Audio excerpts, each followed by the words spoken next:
DPSP part 4 36 থেকে 51 51 article পর্যন্ত ডিপিএসপির আলোচনা। ডিপিএসপি আয়ারল্যান্ড থেকে বড় করা হয়েছে, এটি নন জাস্টিসেবল।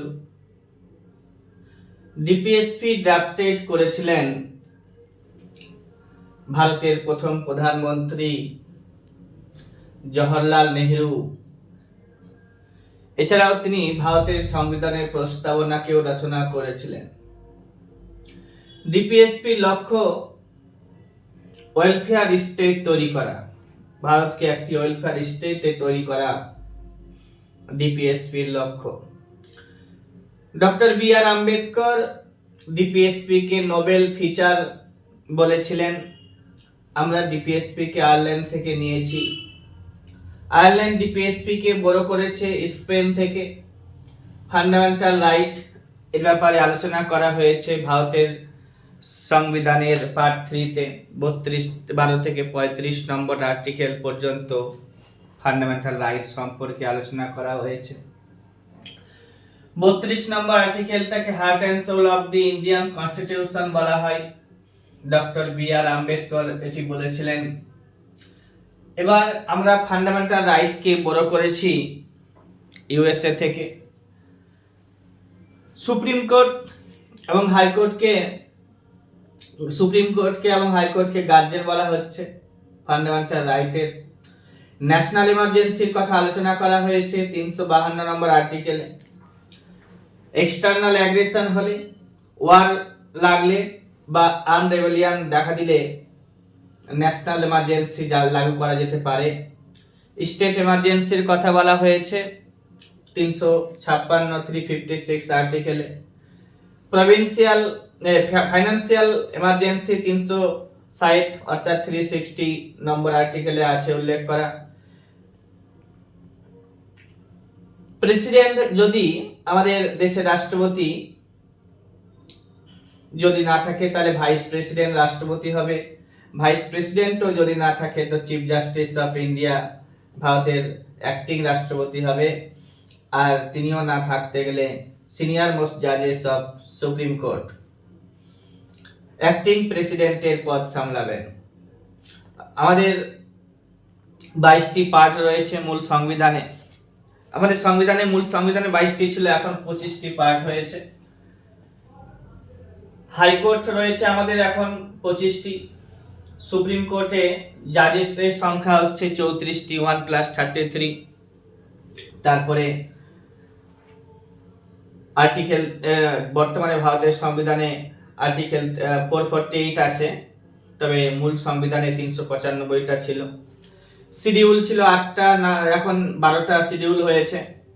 ভারতের সংবিধান লিখতে সময় লেগেছিল 2 বছর 11 মাস 18 দিন। আর সংবিধান সভার প্রথম মিটিং হয়েছিল 9 তারিখে ডিসেম্বর মাসে 1946 খ্রিস্টাব্দে দিল্লিতে।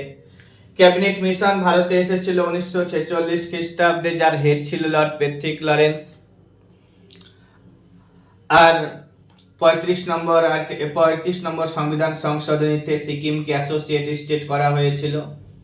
36তম সংবিধান সংশোধনীতে সিকিমকে পূর্ণাঙ্গ রাজ্য অর্থাৎ ফুল ফ্লেজড স্টেট তৈরি করা হয়েছে। 42 নম্বর যে অ্যামেন্ডমেন্ট, যেটাকে মিনি কনস্টিটিউশন বলা হয়, 44 নম্বরটাতে রাইট টু প্রপার্টি মৌলিক অধিকার থেকে সরে গেছে। 52 নম্বর আর্টিকেল সংবিধান সংশোধনীতে অ্যান্টি ডিফেকশনের কথা বলা হয়েছে। 61 নম্বর সংবিধান সংশোধনীতে ভোটদানের বয়স কথা বলা হয়েছে, 21 থেকে ভোটদানের বয়স 18 করা হয়েছে। অন্তর্বর্তী সরকার স্থাপিত হয়েছিল 1946 খ্রিস্টাব্দের 2 তারিখে সেপ্টেম্বর মাসে। 5 জন মুসলিম নিয়ে এখানে যোগদান করেছিল। অন্তর্বর্তী সরকারে 5 জন মুসলিম যোগদান করেছিল। অন্তর্বর্তী সরকারের প্রধান ছিলেন জওহরলাল নেহেরু। অর্থমন্ত্রীর নাম ছিল সেই সময় লিয়াকত আলী খান, যিনি পাকিস্তানের প্রধানমন্ত্রী হয়েছিলেন। 1946 খ্রিস্টাব্দে 16 তারিখে মে মাসে ক্যাবিনেট মিশন তার প্রস্তাব প্রকাশ করে মুসলিম লীগ পাকিস্তান দাবি আদায়ের জন্য 1946 খ্রিস্টাব্দে 16 তারিখে আগস্ট মাসে সরকারের বিরুদ্ধে প্রত্যক্ষ সংগ্রাম দিবস বা ডাইরেক্ট অ্যাকশন ডে 1946 খ্রিস্টাব্দে 16 তারিখে আগস্ট মাসে পালন করে। মুক্তি দিবস অর্থাৎ মুসলিম লীগের মুক্তি দিবস পালিত হয় 1939 খ্রিস্টাব্দে 22 তারিখে ডিসেম্বর মাসে। প্রত্যক্ষ সংগ্রাম দিবস চলাকালীন মুসলিম লীগ নেতা হোসেন শহীদ সুহরাওয়ার্দীর নেতৃত্বে মন্ত্রিসভা কায়েম ছিল। মুক্তি দিবসের সমকালীন বাংলার প্রধানমন্ত্রী ছিল, মুক্তি দিবস যে সময় চলছিল সে সময় বাংলার প্রধানমন্ত্রী বা মুখ্যমন্ত্রী শেখ ফজলুল হক। গান্ধীজি সাম্প্রদায়িক সম্প্রীতি রক্ষার আশায় নোয়াখালীতে পদযাত্রা করেছিলেন। নৌবিদ্রোহ যদি বলি 1946 খ্রিস্টাব্দে নৌবিদ্রোহ হয়েছিল। নৌবিদ্রোহ শুরু হয়েছিল 1946 খ্রিস্টাব্দে 18 তারিখে ফেব্রুয়ারি মাসে। তলোয়ার নামক জাহাজে প্রথম শুরু হয়। বিদ্রোহীরা তার নৌবাহিনীর নাম দিয়েছিল ভারতীয় জাতীয় নৌবাহিনী, ইন্ডিয়ান ন্যাশনাল আর্মি। নৌ বিদ্রোহের স্থান ছিল বোম্বাইতে।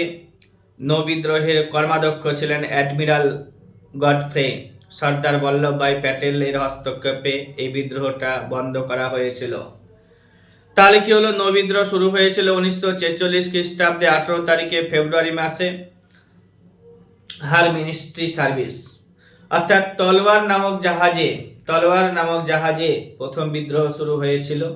নৌবিদ্রোহ তাদের বিদ্রোহীরা তাদের নৌবাহিনীর নাম দিয়েছিল ভারতীয় জাতীয় নৌবাহিনী, ইন্ডিয়ান ন্যাশনাল আর্মি। নৌবিদ্রোহের স্থান ছিল বোম্বাইতে। নৌবিদ্রোহের কর্মাধ্যক্ষ ছিলেন অ্যাডমিরাল গডফ্রে। সর্দার বল্লভভাই প্যাটেলের হস্তক্ষেপে এই বিদ্রোহটাকে বন্ধ করা হয়েছিল। সর্দার বল্লভভাই প্যাটেলের হস্তক্ষেপে নৌবিদ্রোহটা বন্ধ হয়েছিল। মাউন্টব্যাটেনের পরিকল্পনা 1947 খ্রিস্টাব্দে। মাউন্টব্যাটেন ভারতে এসেছিল 1947 খ্রিস্টাব্দে 24 তারিখে মার্চ মাসে। ভারত ও পাকিস্তানের ক্ষমতা হস্তান্তরের পরিকল্পনাটির মূল রচয়িতা ছিলেন ভারত ও পাকিস্তানের ক্ষমতা হস্তান্তরের পরিকল্পনাটির মূল রচয়িতা ছিলেন ভিপি মেনন। মাউন্টব্যাটেন পরিকল্পনা গৃহীত হয়েছিল 1947 খ্রিস্টাব্দে 3 তারিখে জুন মাসে। মাউন্টব্যাটেন পরিকল্পনা গৃহীত হয়েছিল 1947 খ্রিস্টাব্দে 3 তারিখে জুন মাসে।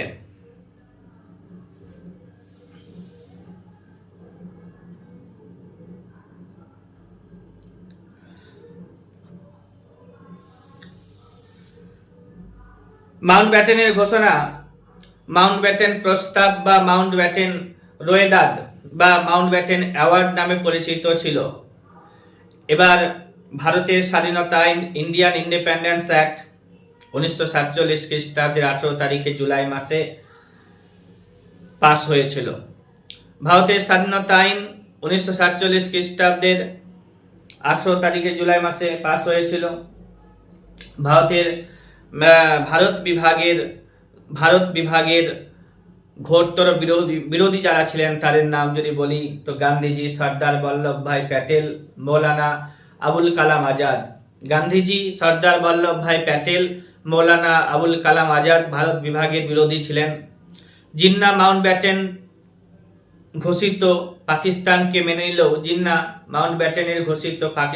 মেনে নিলেও তাকে বিকলাঙ্গ ও কীটদগ্ধ বলে আখ্যায়িত করেন। ক্ষমতা হস্তান্তরের পরেও অবিভক্ত স্বাধীন বাংলা প্রতিষ্ঠার চেষ্টা করেছিলেন কে? তো শরৎচন্দ্র বসু আর হোসেন শহীদ সুহরাওয়ার্দী। সংবিধান সভা অর্থাৎ কনস্টিটিউয়েন্ট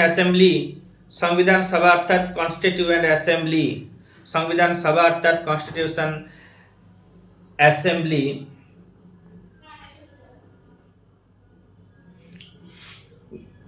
বা গণপরিষদ স্থাপিত হয়েছিল 1946 খ্রিস্টাব্দের 16 তারিখে মে মাসে।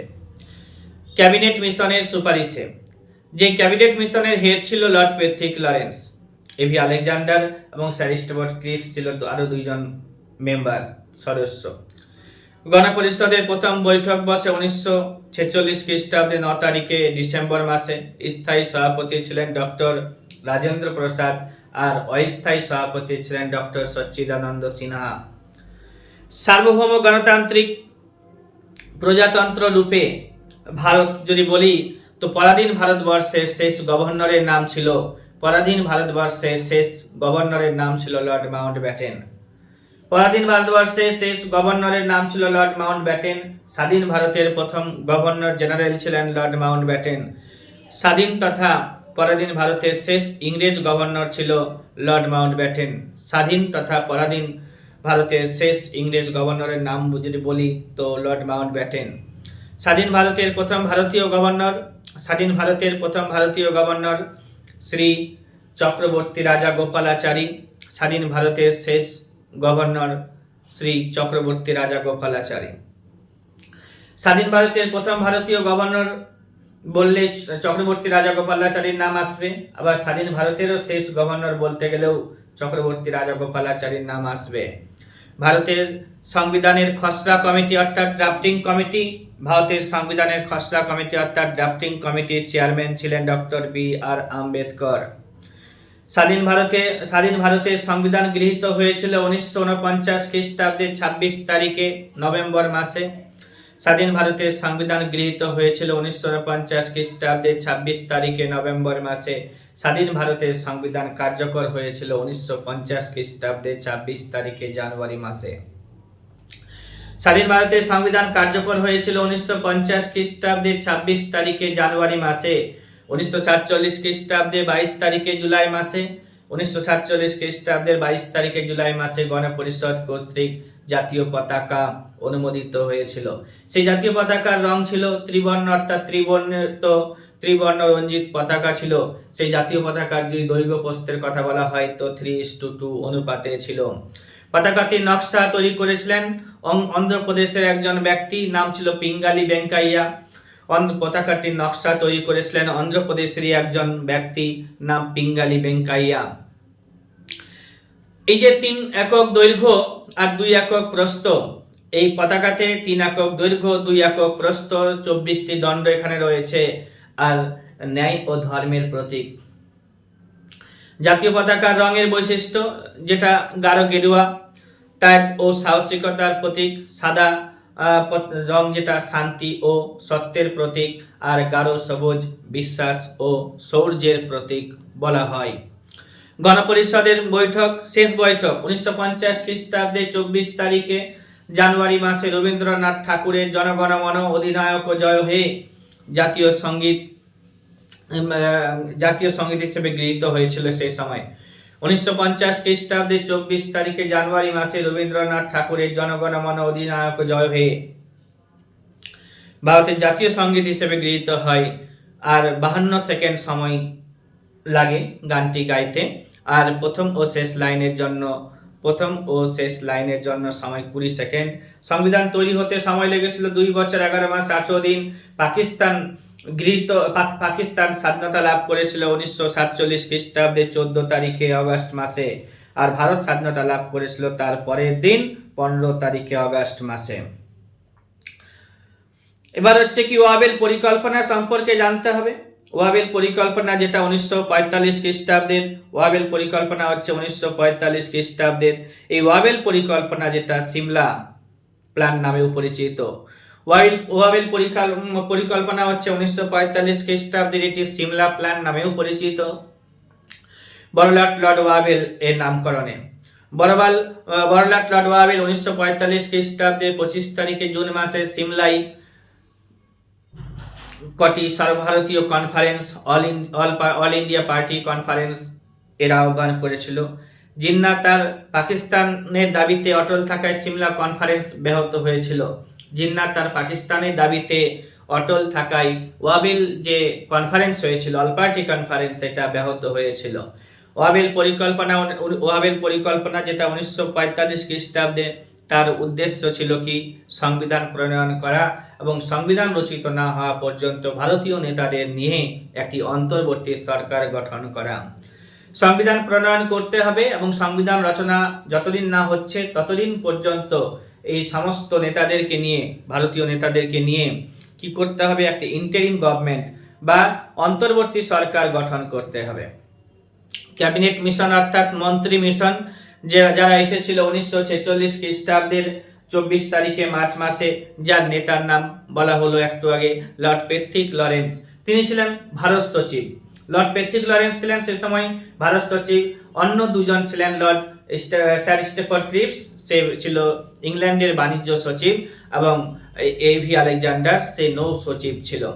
ক্রিপস মিশন 1942 খ্রিস্টাব্দে ভারতে এসেছিল 22 তারিখে মার্চ মাসে। তখন ব্রিটিশ প্রধানমন্ত্রী ছিল ক্লিমেন্ট অ্যাটলি।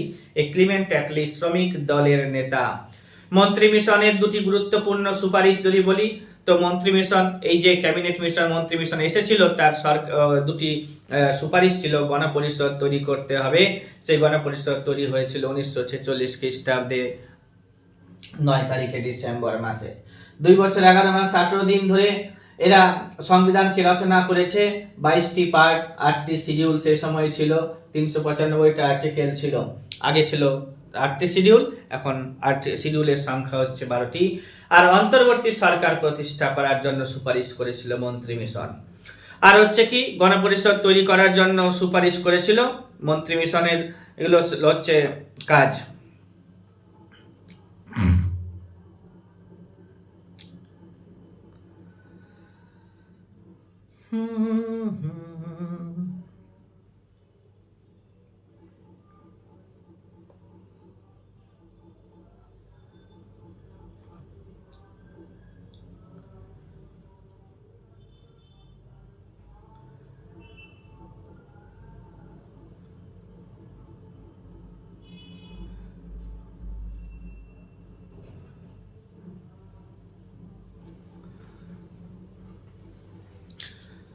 এই যে ক্রিপস মিশন এসেছিল 1942 খ্রিস্টাব্দে,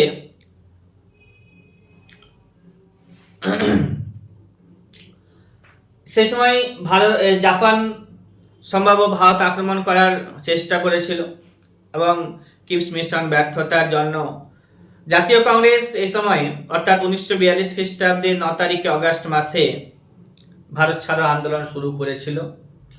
এই অধিবেশনে সভাপতিত্ব করেছিলেন 1942 খ্রিস্টাব্দে 8 তারিখে অগাস্ট মাসে একটা সভা তৈরি হয়েছিল। সেখানে সভাপতিত্ব করেছিল সর্দার বল্লভভাই প্যাটেল। জওহরলাল নেহরু ভারত ছাড়ো আন্দোলনের প্রস্তাব দিয়েছিলেন এবং তার সমর্থন ও গ্রহণ করেছিল সর্দার বল্লভভাই প্যাটেল। 1942 খ্রিস্টাব্দে 9 তারিখে অগাস্ট মাস থেকে ভারত ছাড়ো আন্দোলন শুরু হয়েছিল। ওই দিনই রাতেবেলা গান্ধীজিকে, সর্দার বল্লভভাই প্যাটেলকে, পণ্ডিত নেহরুকে, মৌলানা আবুল কালাম আজাদকে, আচার্য জে.বি. কৃপালনীকে গ্রেপ্তার করা হয়েছিল। কংগ্রেসকে 1942 খ্রিস্টাব্দে বেআইনি বলে ঘোষণা করা হয়েছিল। 1944 খ্রিস্টাব্দে 5 তারিখে মে মাসে গান্ধীজি জেল থেকে মুক্তি পাওয়ার পর 1944 খ্রিস্টাব্দে 5 তারিখে মে মাসে গান্ধীজি জেল থেকে মুক্তি পাওয়ার পর ভারত ছাড়ো আন্দোলনের পরিসমাপ্তি ঘটায়। ভারত ছাড়ো আন্দোলন আগস্ট বিদ্রোহ বা 42-এর আন্দোলন নামেও পরিচিত। এই সময় গান্ধীজি তার বিখ্যাত উক্তি করেছিলেন ভারত ছাড়ো আন্দোলনের সময়, করেঙ্গে ইয়ে মারেঙ্গে। গান্ধীজি দীপ্ত কণ্ঠে ঘোষণা করলেন, এই মুহূর্ত থেকে ভারতের প্রত্যেক নরনারী নিজেদের স্বাধীন বলে মনে করবে। অর্থাৎ করেঙ্গে ইয়ে মারেঙ্গে স্লোগান দিয়ে তিনি আরো বলেছিলেন, এই মুহূর্ত থেকে ভারতের প্রত্যেকটি নরনারী নিজেকে স্বাধীন বলে মনে করবে, সেইভাবে আচরণ করবে, হয় সিদ্ধি লাভ হবে নয়তো মৃত্যু হবে। আমরা ভারত স্বাধীন করব নয়তো মৃত্যুবরণ করব, ডু অর ডাই। ভারত ছাড়ো আন্দোলনের রানী বা জননী, কুইন হিরোইন হলেন, অর্থাৎ ভারত ছাড়ো আন্দোলনের রানী বলা হয় যাকে, তার নাম হচ্ছে অরুণা আসফ আলী। ভারত ছাড়ো আন্দোলনের সমর্থন করেননি যারা, তারা হচ্ছে মুসলিম লীগ, হিন্দু মহাসভা, কমিউনিস্ট পার্টি এবং অনুন্নত সম্প্রদায় বর্গরা বা হিন্দু মহাসভা, কমিউনিস্ট পার্টি, মুসলিম লীগ এরা ভারত ছাড়ো আন্দোলনকে সমর্থন করেননি। ইংরেজদেরকে সহযোগিতা করেছিল র্যাডিক্যাল কংগ্রেস, ইংরেজকে সহায়তা করেছিল র্যাডিক্যাল কংগ্রেস। আর ভারত ছাড়ো আন্দোলনের সাথে যুক্ত যে পত্রিকাটি তার নাম হচ্ছে হরিজন পত্রিকা। এই পত্রিকার প্রতিষ্ঠাতা ছিলেন গান্ধীজি। ভারত ছাড়ো আন্দোলনের সাথে যুক্ত যে পত্রিকা তার নাম হচ্ছে হরিজন পত্রিকা। পত্রিকাটির প্রতিষ্ঠাতা যিনি ছিলেন তার নাম হচ্ছে গান্ধীজি। মেদিনীপুরের তমলুকে ভারত ছাড়ো আন্দোলনের নেতৃত্ব দিয়েছিলেন যিনি, বৃদ্ধ মহিলা 73 বছর বয়স্ক মাতঙ্গিনী হাজরা, যাকে গান্ধী বুড়ি নামেও বলা হয়। আসামে পুলিশের গুলিতে নিহত হয়েছিলেন কনকলতা বড়ুয়া, মাত্র বয়স 13 বছর। কনকলতা বড়ুয়া 13 বছর বয়সী তিনি আসামে পুলিশের গুলিতে নিহত হয়েছিলেন। মেদিনীপুরের তমলুকে ভারত ছাড়ো আন্দোলনে নেতৃত্ব দিয়েছিল যিনি, তার নাম হচ্ছে মাতঙ্গিনী হাজরা, তিনি গান্ধী বুড়ি নামেও পরিচিত ছিলেন। স্বাধীন তাম্রলিপ্ত জাতীয় সরকার 1942 খ্রিস্টাব্দের 17 তারিখে ডিসেম্বর মাসে, 1942 খ্রিস্টাব্দের 17 তারিখে ডিসেম্বর মাসে তাম্রলিপ্ত জাতীয় সরকার প্রতিষ্ঠিত হয়। প্রতিষ্ঠাতার নাম সতীশ চন্দ্র সামন্ত, তিনি সর্বাধিনায়ক। অন্যান্য নেতা ছিলেন অজয় মুখোপাধ্যায়, সুশীল চন্দ্র ধারা। এই সরকার পরিচালিত জাতীয় সরকার, এই জাতীয় সামরিক বাহিনীর নাম ছিল, এই সরকারের পরিচালিত জাতীয় বাহিনীর সামরিক বাহিনীর নাম ছিল বিদ্যুৎ বাহিনী। 1944 খ্রিস্টাব্দে 1 সেপ্টেম্বর এই সরকারের অবসান ঘটে। তাহলে 1942 খ্রিস্টাব্দের 17 তারিখে ডিসেম্বর মাস থেকে 1944 খ্রিস্টাব্দের 1 সেপ্টেম্বর পর্যন্ত এই সরকার চলেছিল। মহারাষ্ট্রে নানা পাতিল নেতৃত্ব দিয়েছিলেন। মহারাষ্ট্রে নানা পাতিল নেতৃত্ব দিয়েছিলেন কিসের? তো ভারত ছাড়ো আন্দোলনের। সুভাষচন্দ্র বসু আর আজাদিন সরকার সম্পর্কেও পড়তে হবে, জানতে হবে। সুভাষচন্দ্র বসু 1938 খ্রিস্টাব্দে জাতীয় কংগ্রেসের হরিপুরা অধিবেশনে, সুভাষচন্দ্র বসু 1938 খ্রিস্টাব্দে জাতীয় কংগ্রেসের হরিপুরা অধিবেশনে চেয়ারম্যানশিপ করেছিলেন। 1939 খ্রিস্টাব্দে ত্রিপুরীতে জাতীয় কংগ্রেসের গান্ধীজির স্বনামধন্য প্রার্থী পট্টবী সীতারাম মাইয়াকে পরাজিত করে নির্বাচিত হয়েছিলেন।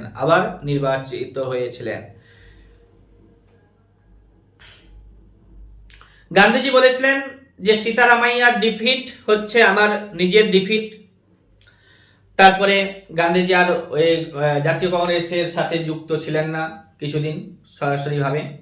1939 খ্রিস্টাব্দে 29 তারিখে এপ্রিল মাসে কলকাতায় অনুষ্ঠিত কংগ্রেসের বিশেষ অধিবেশনে সুভাষচন্দ্র বসু গান্ধীজির সদস্যপদ ত্যাগ করলেন এবং সেই সময় জাতীয় কংগ্রেসের চেয়ারম্যান হয়েছিলেন বাবু রাজেন্দ্র প্রসাদ, যিনি 1934 খ্রিস্টাব্দে একবার জাতীয় কংগ্রেসের চেয়ারম্যান হয়েছিলেন, এবার 39 খ্রিস্টাব্দে হলেন স্পেশাল অধিবেশনে। আর বাবু রাজেন্দ্র প্রসাদ পরবর্তীতে ভারতের প্রথম রাষ্ট্রপতি হয়েছিলেন। আর গণপরিষদ যে গঠন করা হয়েছিল 1946 খ্রিস্টাব্দে, সেই গণপরিষদের স্থায়ী চেয়ারম্যান হিসেবে নির্বাচিত হয়েছিলেন। 1939 খ্রিস্টাব্দে 3 তারিখে ফেব্রুয়ারি মাসে গান্ধীজি সুভাষচন্দ্র বসু ফরওয়ার্ড ব্লক গঠন করেছিলেন।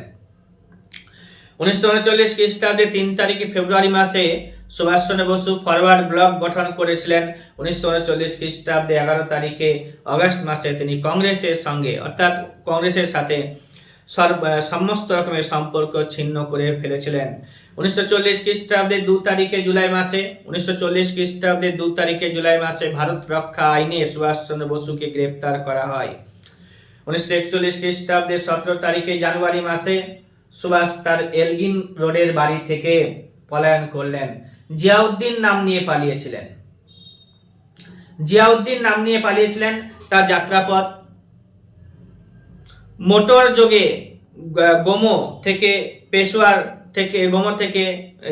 গোমো স্টেশন থেকে ট্রেনে করে পেশোয়ার গেলেন, পেশোয়ার থেকে কাবুল থেকে মস্কো থেকে জার্মানির বিমানে করে বার্লিনে গিয়েছিলেন। ঐতিহাসিক রমেশচন্দ্র মজুমদার সুভাষচন্দ্র বসুর এই মুক্তি লাভকে ঔরঙ্গজেবের কবল থেকে শিবাজীর মুক্তি লাভের সাথে তুলনা করেছেন। ঐতিহাসিক রমেশচন্দ্র মজুমদার আর.সি. মজুমদার সুভাষচন্দ্র বসুর এই মুক্তি লাভকে ঔরঙ্গজেবের কবল থেকে মুক্তি লাভের কথা বা মুক্তির সাথে তুলনা করেছেন। বাঘা যতীন ছদ্মনামে ভারত ঘুরেছিলেন। বাঘা যতীন ছদ্মনামে ভারত ঘুরেছিলেন।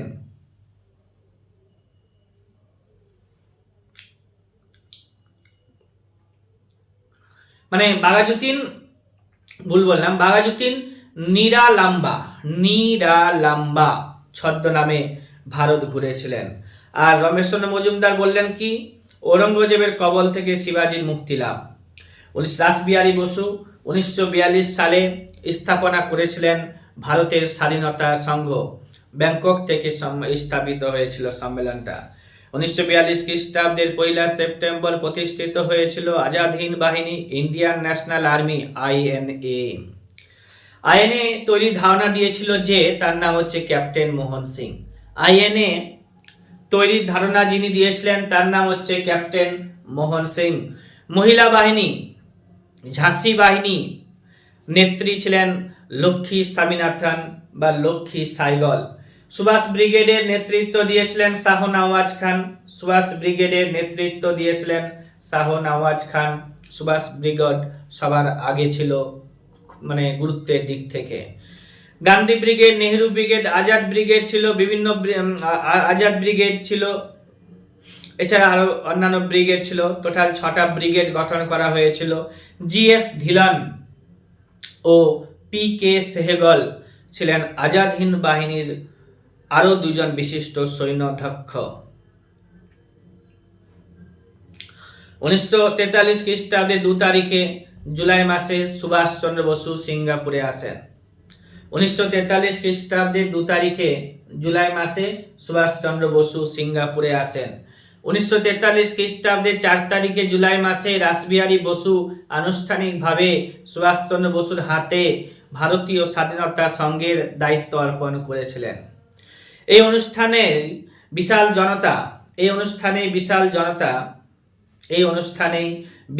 জনতা তাকে অর্থাৎ সুভাষচন্দ্র বসুকে নেতাজি উপাধিতে ভূষিত করেছিল 1943 খ্রিস্টাব্দের 4 তারিখে জুলাই মাসে। 1943 খ্রিস্টাব্দের 4 তারিখে জুলাই মাসে নেতাজি সুভাষচন্দ্র বসুকে নেতাজি উপাধিতে ভূষিত করে। দিল্লি চলো নেতাজি এই ডাক দিয়েছিলেন।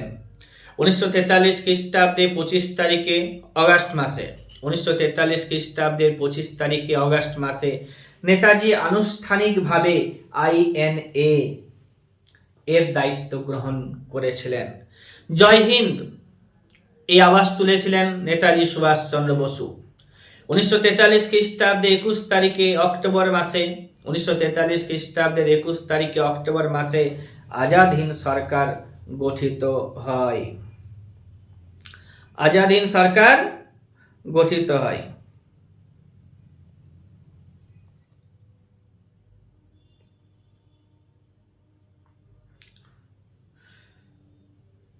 ভারতে দ্বিতীয় বিশ্বযুদ্ধ লেগেছিল। সেই দ্বিতীয় বিশ্বযুদ্ধের প্রভাব বলি। দ্বিতীয় বিশ্বযুদ্ধ শুরু হয়েছিল 1939 খ্রিস্টাব্দে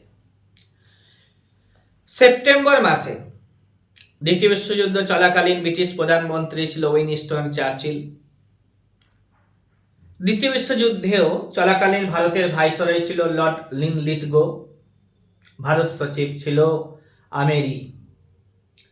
দ্বিতীয় বিশ্বযুদ্ধ শুরু হলো 1939 খ্রিস্টাব্দে সেপ্টেম্বর মাসে। সেই সময় ব্রিটিশ প্রধানমন্ত্রী ছিল উইনস্টন চার্চিল, যিনি গান্ধীজিকে হাফ নেকেড বেগার বলেছিলেন, অর্ধনগ্ন ফকির বলেছিলেন। আর সেই বিশ্বযুদ্ধ চলাকালীন ভারতের ভাইসরয় ছিল লর্ড লিনলিথগো 36 থেকে 44 সাল পর্যন্ত তার টাইম। এই সময় ভারত সচিব ছিলেন আমেরি। 1939 খ্রিস্টাব্দের নভেম্বর মাসে সমস্ত কংগ্রেসি মন্ত্রিসভা পদত্যাগ করেছিল। কারণ দ্বিতীয় বিশ্বযুদ্ধে সরকারের সাথে কোন রকম আলাপ আলোচনা না করে, জাতীয় কংগ্রেসের সরকার অর্থাৎ কংগ্রেসের সরকারের সাথে আলোচনা না করে ব্রিটিশ সরকার তাদেরকে সহযোগী বলে ঘোষণা করেছিল। 1939 খ্রিস্টাব্দের 22 তারিখে ডিসেম্বর মাসে মুসলিম লীগ মুক্তি দিবস পালন করেছিল, ডে অফ ডেলিভারেন্স। মিত্র শক্তি দেশগুলির নাম মনে রাখতে হবে, ইংল্যান্ড, ফ্রান্স ও রাশিয়া, আমেরিকা। আর দ্বিতীয় বিশ্বযুদ্ধে অক্ষ শক্তি নামে পরিচিত দেশগুলো ছিল জার্মানি, ইটালি এবং জাপান। এটুকুটা জানলাম। মুসলিম লীগের লাহোর অধিবেশন 1940 খ্রিস্টাব্দে হয়েছিল। মুসলিম লীগের লাহোর অধিবেশন হয়েছিল 1940 খ্রিস্টাব্দে। আর মুসলিমদের মধ্যে দ্বিজাতি তত্ত্বের প্রবক্তা বলা হয় যাকে, তার নাম স্যার সৈয়দ আহমেদ খান। 1934 খ্রিস্টাব্দে মোহাম্মদ আলী জিন্নাহ সর্বভারতীয় মুসলিম লীগের সভাপতি এবং অবিসংবাদিত নেতা হয়েছিলেন। জিন্নাহ অর্থাৎ মোহাম্মদ আলী জিন্নাহ কবে মুসলিম লীগের সভাপতি হয়েছিলেন? 1934 খ্রিস্টাব্দে হয়েছিলেন। কংগ্রেসের ওয়ার্কিং কমিটি যুদ্ধে ব্রিটিশকে সমর্থন না করার সিদ্ধান্ত নেয় এবং প্রাদেশিক মন্ত্রিসভা দ্বিতীয় বিশ্বযুদ্ধে না যোগদান করার সিদ্ধান্ত নিয়েছিল এবং প্রাদেশিক মন্ত্রিসভাগুলোতে পদত্যাগের নির্দেশ দিয়েছিল 22 তারিখে অক্টোবর মাসে 1939 খ্রিস্টাব্দে। 1939 খ্রিস্টাব্দে 15 তারিখে নভেম্বর মাসে 1939 খ্রিস্টাব্দের 15 তারিখে নভেম্বর মাসে প্রত্যেকটি কংগ্রেসি মন্ত্রিসভা পদত্যাগ করে। 1939 খ্রিস্টাব্দে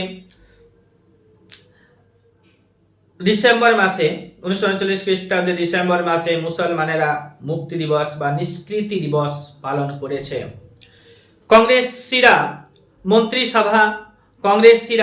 মন্ত্রিসভা পদত্যাগের জন্য, কারণ কংগ্রেসরা মন্ত্রিসভা ত্যাগ করেছিল, যার কারণে মুসলিমরা মুক্তি দিবস পালন করলো। 1940 খ্রিস্টাব্দে 20 তারিখে মার্চ মাসে লাহোরে মুসলিম লীগের বাৎসরিক অধিবেশনে যে প্রস্তাবটি গৃহীত হয়েছিল সেটি লাহোর প্রস্তাব নামে পরিচিত। 1940 খ্রিস্টাব্দে লাহোর প্রস্তাব হয়েছিল, এটা পাকিস্তান প্রস্তাব নামেও পরিচিত। প্রস্তাবটি উত্থাপন করেছিলেন একে ফজলুল হক, যাকে শেরি বাঙ্গাল নামে পরিচিত ছিলেন। প্রস্তাবটিকে সমর্থন করেছিলেন যিনি, তার নাম হচ্ছে চৌধুরী খলিফুজ্জামান। প্রস্তাবে ফজলুল হক পৃথক রাষ্ট্রের জন্য দাবি জানিয়েছিল। এই যে প্রস্তাব, লাহোর প্রস্তাবকে উত্থাপন করেছিল যে আসবে পরীক্ষাতে, যে 1940 খ্রিস্টাব্দে যে লাহোর প্রস্তাব, সে লাহোর প্রস্তাবের উত্থাপনকারীকে তো ফজলুল হক, যাকে শেরি বাঙ্গাল বলা হচ্ছে। এই প্রস্তাবটাকে সমর্থন করেছিল যে, তার নাম হচ্ছে চৌধুরী খলিফুজ্জামান। আর প্রস্তাবে ফজলুল হক পৃথক রাষ্ট্রের জন্য দাবি জানিয়েছিল। সর্বপ্রথম পৃথক রাষ্ট্রের দাবি জানিয়েছিল একজন উর্দু কবি, স্যার মোহাম্মদ ইকবাল। সারে জাহাজ সে আচ্ছা হিন্দুস্তান হামারা গানটি গেয়েছিলেন তিনি। মুসলিম লীগের লাহোর অধিবেশন 1940 খ্রিস্টাব্দে 20 তারিখে মার্চ মাসে হয়েছিল। এই অধিবেশনে উপস্থিত ছিলেন একে ফজলুল হক, চৌধুরী রহমত আলী, মোহাম্মদ আলী জিন্নাহ আর স্যার মোহাম্মদ ইকবাল। উর্দু কবি সারে জাহাজ সে আচ্ছা হিন্দুস্তান হামারা এই গানটি রচনা করেছে।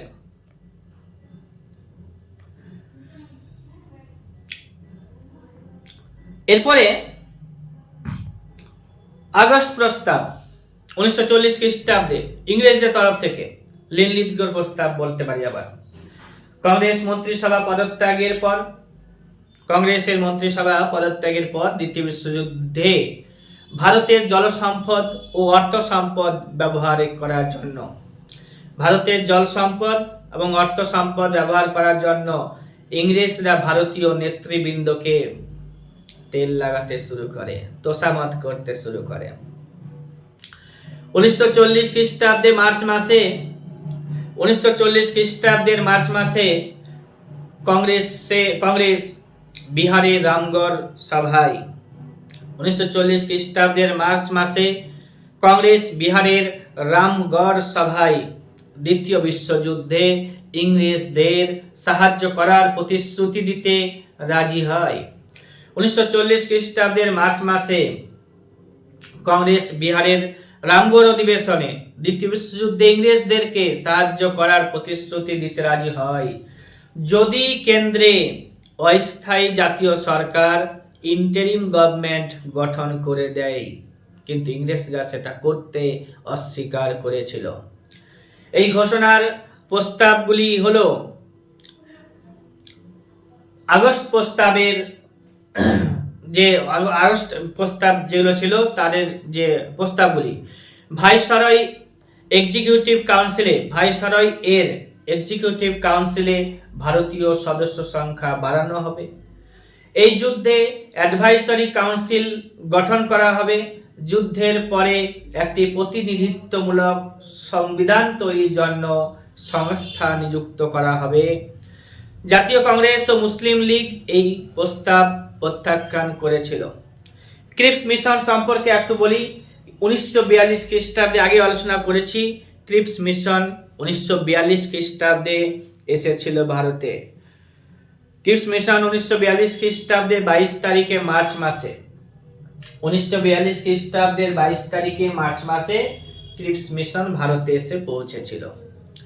ক্রিপস মিশন এর হেড ছিল স্যার স্টেফোর্ড ক্রিপস। তিনি সমাজতন্ত্রে বিশ্বাসী ছিলেন। ক্রিপস প্রস্তাব 1942 খ্রিস্টাব্দের 29 মার্চ উল্লেখ করা হয়েছে জনগণের সম্মুখে। সংবিধান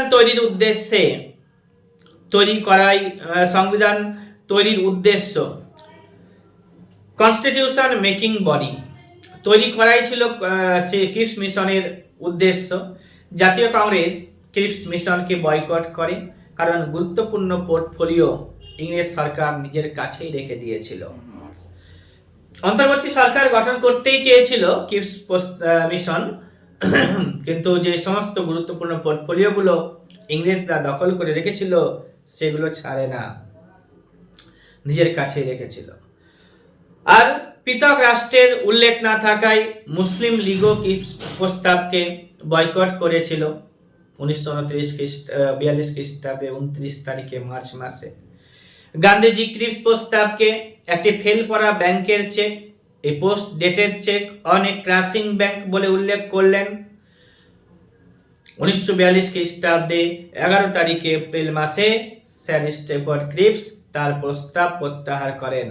1942 খ্রিস্টাব্দের 11 তারিখে এপ্রিল মাসে স্যার স্টেফোর্ড ক্রিপস তার প্রস্তাব প্রত্যাহার করেন এবং তার পরের দিন লন্ডনে চলে গেলেন। ভারত ছাড়ো আন্দোলন পড়লাম যে 1942 খ্রিস্টাব্দের 9 তারিখে আগস্ট মাসে ভারত ছাড়ো আন্দোলন কে ওয়ার্ধা প্রস্তাব এবং লিডারলেস রিভোল্ট বলা হয়। ভারত ছাড়ো আন্দোলনকে ওয়ার্ধা প্রস্তাব এবং লিডারলেস রিভোল্ট বলা হয়। ভারত ছাড়ো প্রস্তাবটি 1942 খ্রিস্টাব্দে 8 তারিখে আগস্ট মাসে জাতীয় কংগ্রেস কর্তৃক গৃহীত হয়েছিল জাতীয় কংগ্রেসের বোম্বাই অধিবেশনে।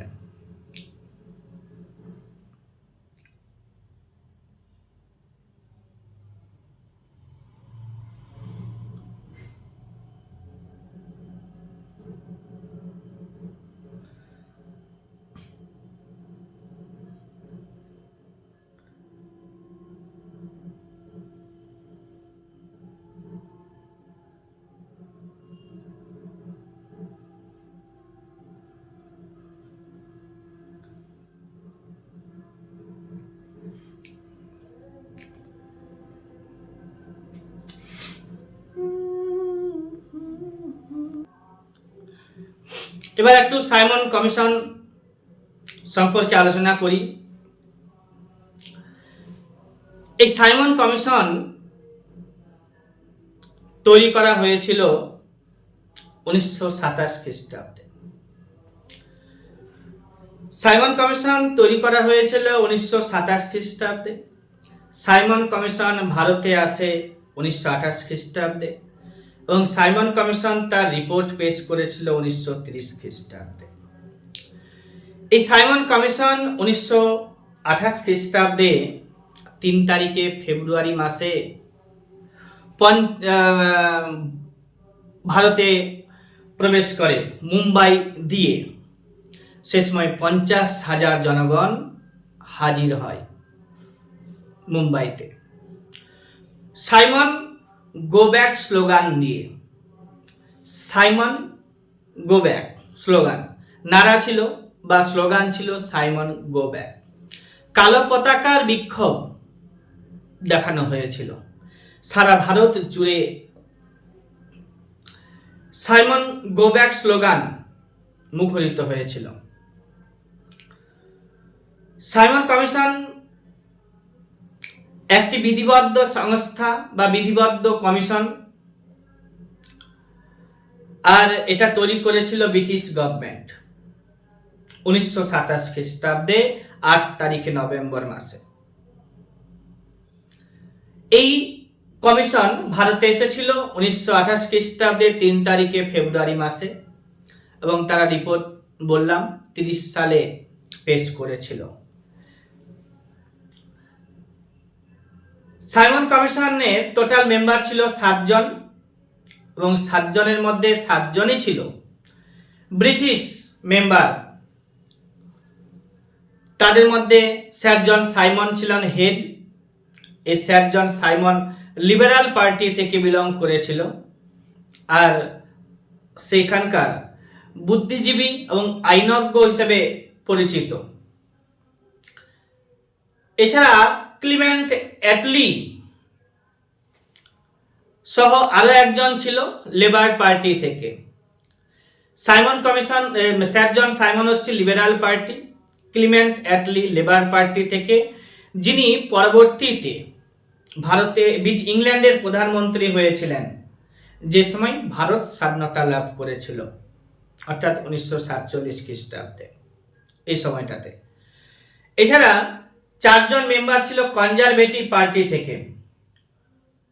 এই সময় রুলিং পার্টি ছিল কনজারভেটিভ পার্টি। এখানে কোনো মেম্বার ভারতীয় ছিল না। No one member from India, so it is known as white commission. সেই জন্য সেই সময় 2 জন ভারতীয় মেম্বার ব্রিটিশ পার্লামেন্টে ছিল, যাদের মধ্যে একজন হচ্ছে কাউন্সিল অফ মিনিস্টারের, ইংল্যান্ডের কাউন্সিল অফ মিনিস্টারে ছিল মিস্টার সাকালাট বালা, আর একজন ছিল লর্ড সিনহা, সত্যেন্দ্র প্রসন্ন সিনহা, যিনি রাজ্যসভাতে ছিলেন ইংল্যান্ডের। এই 2 জন থাকা সত্ত্বেও একজনও ভারতীয়কে না গ্রহণ করাই এটাকে হোয়াইট কমিশন বলা হচ্ছিল এবং ভারতীয়রা এই সাইমন কমিশনের বিরোধিতা করেছিল। কমিশনের হেড ছিল লর্ড স্যার জন সাইমন বললাম। সেই সময় ব্রিটিশ প্রধানমন্ত্রী ছিল, যখন সাইমন কমিশন তৈরি হয়েছিল সেই সময় ব্রিটিশ প্রধানমন্ত্রী ছিল স্ট্যানলি বল্ডউইন কনজারভেটিভ পার্টি থেকে। বললামই কনজারভেটিভ পার্টি রুলিং করছিল সেই সময়টাতে। এদের সময়সীমা ছিল 1924 থেকে 29 সাল পর্যন্ত।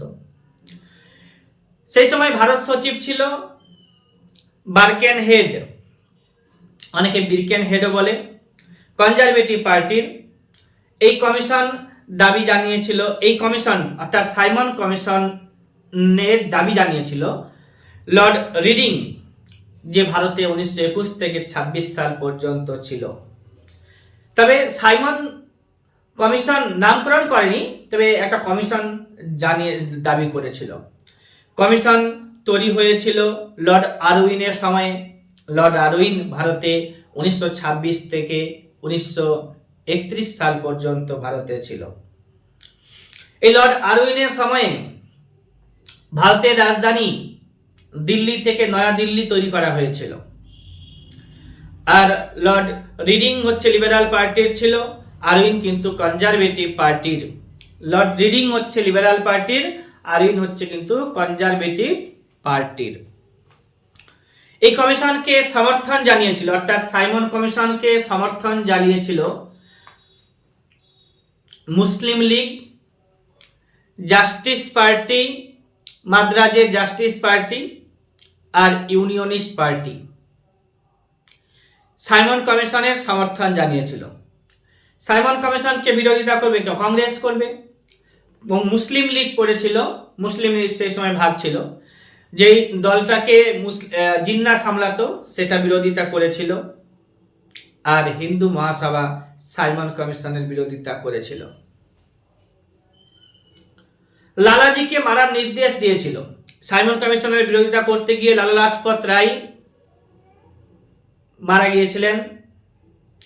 সেই লালাজিকে মারার জন্য নির্দেশ দিয়েছিল যে তার নাম জেমস স্কট, মেরেছিল স্যান্ডার্স এবং তার সাথে থাকা পুলিশেরা। সাইমন কমিশনের ইনসিডেন্ট হলো যে সাইমন কমিশন 27 সালে গঠিত হলো। সাইমন কমিশন ভারতে আসলো কিন্তু 28 খ্রিস্টাব্দে 3 তারিখে ফেব্রুয়ারি মাসে। লালা লাজপত রায়কে মারা হয়েছিল 1928 খ্রিস্টাব্দে 17 তারিখে নভেম্বর মাসে। লালা লাজপত রায় মারা গেলেন 1928 খ্রিস্টাব্দের। লালা লাজপত রায়কে মারা হয়েছিল 1928 খ্রিস্টাব্দের 30 তারিখে অক্টোবর মাসে। লালা লাজপত রায় মারা গেলেন 1928 খ্রিস্টাব্দের 17 তারিখে নভেম্বর মাসে। লালা লাজপত রায়কে যে মেরেছিল স্যান্ডার্স, সেই স্যান্ডার্সকে হত্যা করা হয়েছে 1928 খ্রিস্টাব্দের 17 তারিখে ডিসেম্বর মাসে। এবার হচ্ছে অ্যাসেম্বলিতে বোম্বিং করা হয়েছিল 1930 খ্রিস্টাব্দে 8 তারিখে এপ্রিল মাসে ভগৎ সিং আর বটুকেশ্বর দত্ত মিলে। 1929 খ্রিস্টাব্দে ইলেকশনের পর ব্রিটিশ প্রধানমন্ত্রী হলেন রামসে ম্যাকডোনাল্ড। এর আগে ছিল কে? স্ট্যানলি বলউইন, এখন হলো রামসে ম্যাকডোনাল্ড। এই বিরোধিতা, লাহোরে বিরোধিতা করেছিল লালা লাজপত রায়। কোথায় কোথায় বিরোধিতা হয়েছিল? তো লাহোরে বিরোধিতা করেছিল লালা লাজপত রায়। ভগৎ সিংও করত। লালা লাজপত রায় নওজোয়ান ভারত সভার সভাপতি ছিলেন, আর ভগৎ সিং এটা প্রতিষ্ঠা করেছিল, কিন্তু ভগৎ সিং সেই দিন লাহোরে উপস্থিত ছিল না বলে ভগৎ সিং সাইমন কমিশনের বিরোধিতা করতে পারেনি, মানে সামনে থেকে। লালা লাজপত রায়কে লালাজি মেম্বার ছিল নওজোয়ান ভারত সভার, আর লালা লাজপত রায়কে পাঞ্জাব কেশরী বলা হয়। 1928 খ্রিস্টাব্দে 30 তারিখে অক্টোবর মাসে মরিগেট থেকে লালা লাজপত রায় বলেছিলেন, আই ডিক্লেয়ার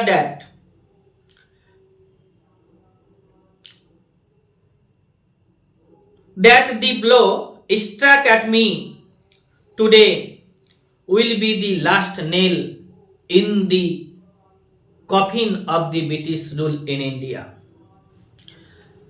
এছাড়াও দিল্লি, পাটনা, মাদ্রাজ, লখনৌ, বিজয়ওয়াড়া, পুনে ইত্যাদি জায়গা থেকে বিরোধিতা করা হয়েছিল। কিসের? তো সাইমন কমিশনের। কলকাতা থেকে বিরোধিতা করেছিলেন সুভাষচন্দ্র বসু, লখনৌ থেকে বিরোধিতা করেছিলেন জওহরলাল নেহেরু এবং গোবিন্দ বল্লভ পন্ত। এই গোবিন্দ বল্লভ পন্ত মার খেয়েছিলেন লখনৌতে বিরোধিতা করার সময়। জওহরলাল নেহেরু আর গোবিন্দ বল্লভ পন্তকে অনেক মার দিয়েছিল ইংরেজরা। এই গোবিন্দ বল্লভ পন্ত পরবর্তীতে ইউপির সিএম হয়েছিলেন 1937 খ্রিস্টাব্দে। সেই সময় সকল স্বাধীনতা সংগ্রামীকে মুক্তি দিয়েছিলেন। লর্ড আরউইন কোনো ভারতীয়কে, এই সাইমন কমিশনে যে কোনো ভারতীয় ছিল না, এটা লর্ড আরউইন বলেছিলেন, রিকোয়েস্ট করেছিলেন ব্রিটিশ প্রাইম মিনিস্টারকে।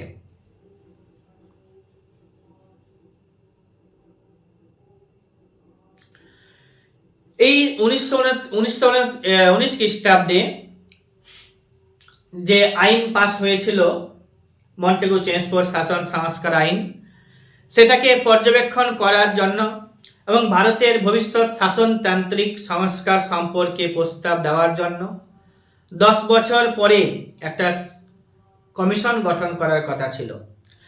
কিন্তু 1929 খ্রিস্টাব্দে নির্বাচনে কনজারভেটিভ পার্টি বুঝে গেছিল তাদের ভরাডুবি হবে, তাই তারা তড়িঘড়ি করে বার্কেনহেডকে বার্কেনহেডকে ব্রিটিশ প্রধানমন্ত্রী একটা কমিশন, বার্কেনহেড ব্রিটিশ প্রধানমন্ত্রীকে একটা কমিশন গঠন করার কথা বলেছিল, যেটা হচ্ছে সাইমন কমিশন তারা করলো।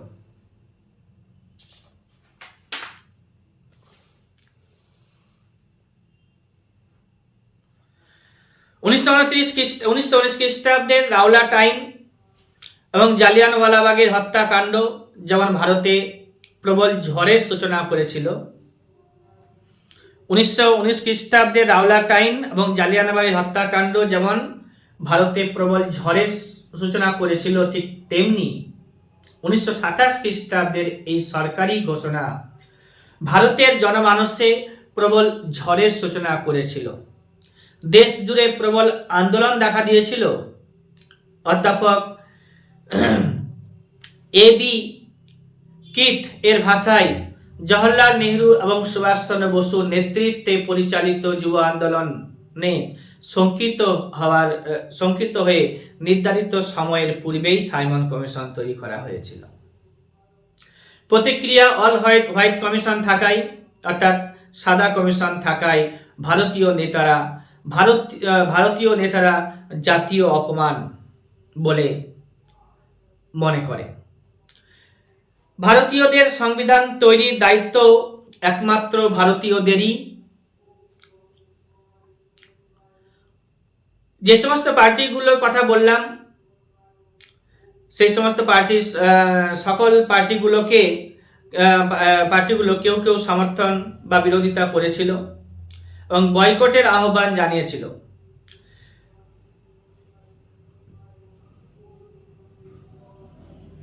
কংগ্রেস সভাপতি শ্রীনিবাস আয়েঙ্গার 14 তারিখে নভেম্বর মাসে এই কমিশন বয়কটের জন্য আহ্বান জানিয়েছিল।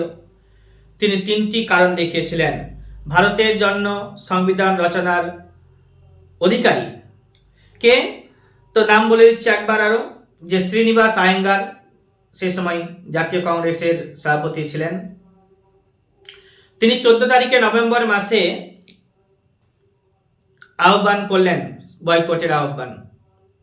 তিনি 3টি কারণ দেখালেন। ভারতীয়দের জন্য সংবিধান রচনার একমাত্র অধিকারী ভারতীয়রা। কোনো ভারতবাসীকে সদস্য না রেখে সরকার ইচ্ছাকৃতভাবে ভারতবাসীর জন্য ভারতবাসীর জাতীয় মর্যাদায় আঘাত এনেছে। ভারতবাসী দায়িত্বশীল সরকার গঠনের উপযুক্ত হয়ে গেছে কিনা তা বিচারের দায়িত্ব ভারতের শত্রু কোনো কমিশন এর সদস্য হতে পারে না। এই সাইমন কমিশনের রিপোর্ট পাবলিশড হয়েছিল 1930 খ্রিস্টাব্দে। এত কিছু ঘটনার পরে একটা রিপোর্ট তৈরি করেছিল, যেটা পাবলিশড হয়েছিল 1930 খ্রিস্টাব্দে, যার পরিপ্রেক্ষিতে 1935 খ্রিস্টাব্দের ভারত শাসন আইন রচিত হয়েছিল। এই হলো সাইমন কমিশন।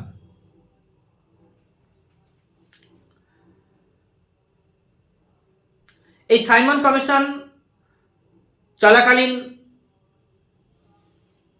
সাইমন কমিশনের ঠিক আগে লিনলিথগো কমিশন তৈরি করা হয়েছিল 1926 খ্রিস্টাব্দে এগ্রিকালচার বিষয়কে দেখার জন্য। তারপরে হচ্ছে কি মুডিম্যান কমিটি তৈরি করা হয়েছিল 1924 খ্রিস্টাব্দে। এই মুডিম্যান কমিটিটাও সাইমন কমিশনের মতো কাজ করছিল। আর লি কমিশন তৈরি করা হয়েছিল 1923 খ্রিস্টাব্দে।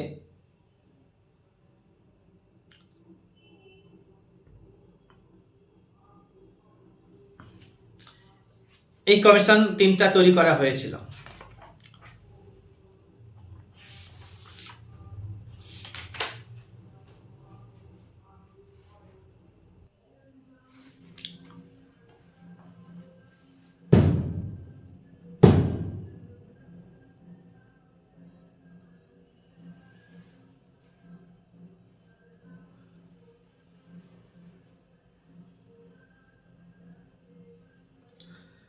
পঞ্চায়েত ব্যবস্থা ভারতের যে সংবিধানের পার্ট রয়েছে তো পার্ট 9-এ আলোচনা করা হয়েছে।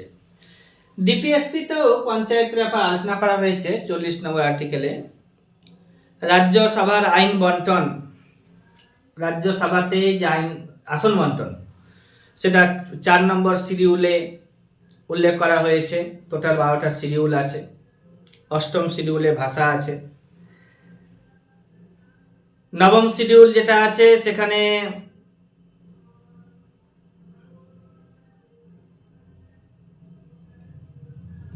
ভূমি সংস্কারের কথা বলা হয়েছে। অ্যান্টি ডিফেকশন ল 10ম শিডিউলে আছে। 11 পঞ্চায়েত, 12 মিউনিসিপ্যালিটি সম্পর্কে আলোচনা করা হয়েছে। এই পঞ্চায়েত ব্যবস্থা আবার 11 শিডিউলে উল্লেখ করা রয়েছে। ভারতের সংবিধান সংশোধন করা হয় 368 নম্বর আর্টিকেল মেনে। আর্টিকেল 111 মানি বিল 110-এ আছে। আর্টিকেল 111 রাষ্ট্রপতি বিলে স্বাক্ষর দানের ক্ষমতা। ভারতের সংবিধানের 111 নম্বর আর্টিকেলে রাষ্ট্রপতির স্বাক্ষর দানের ক্ষমতা উল্লেখ করা হয়েছে।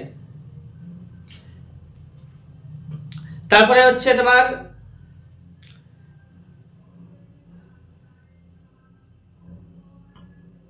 বিধানসভার বিলুপ্তির ব্যাপার আলোচনা করা হয়েছে 169-এ।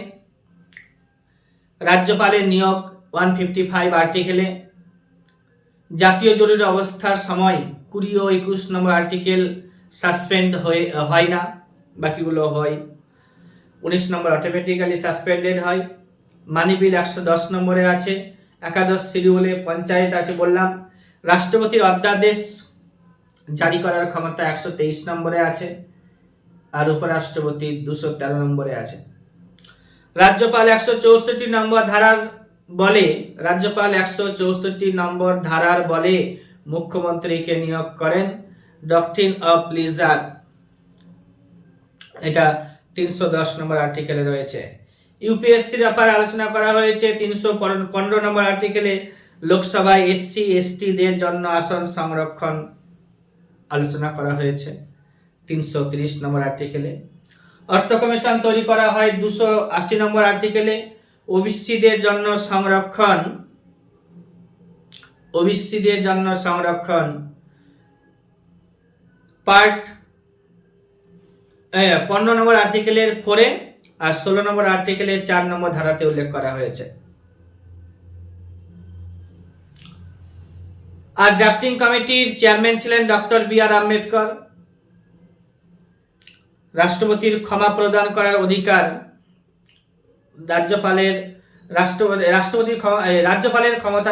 রাষ্ট্রপতির ক্ষমা করার ক্ষমতা 172 নম্বর আর্টিকেলে, আর রাজ্যপালের হচ্ছে 161 নম্বর আর্টিকেলে। পার্ট 4 কে কোড অফ অ্যাডমিনিস্ট্রেটর বলা হয়।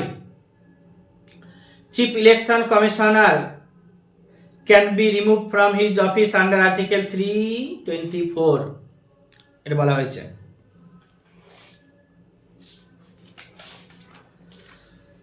চিরাগি দিল্লি নামে কে পরিচিত? পরীক্ষাটা আসে যেগুলো প্রশ্ন ওগুলোকে এখানে লেখা হয়েছে। চিরাগি দিল্লি বলা হয় কাকে? নাসিরুদ্দিন চিরাগকে। মাভালি নামক পদাতিক সৈন্য কে পালন করত? তো শিবাজি পালন করত। তিতুমির ছিলেন ওয়াহাবি আন্দোলনের নেতা।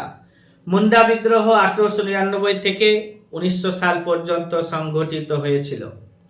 বাংলায় নীল বিদ্রোহ হয়েছিল 1859 খ্রিস্টাব্দে। সাঁওতাল বিদ্রোহ 1855 খ্রিস্টাব্দে। ভিল বিদ্রোহ খানদেশে হয়েছিল। প্রজেক্ট এলিফ্যান্ট 1992 সালে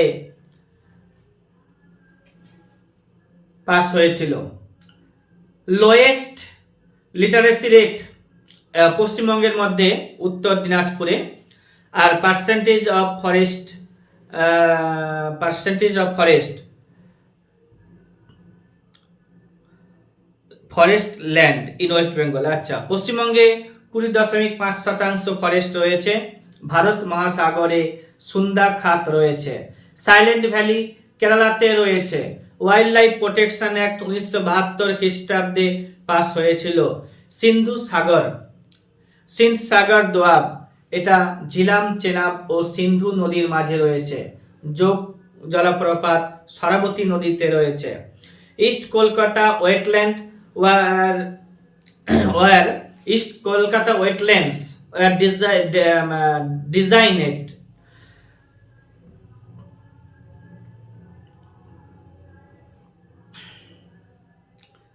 East Kolkata wetland are designated a wetlands of the international importance under the Ramsar Site Convention in the year 2002.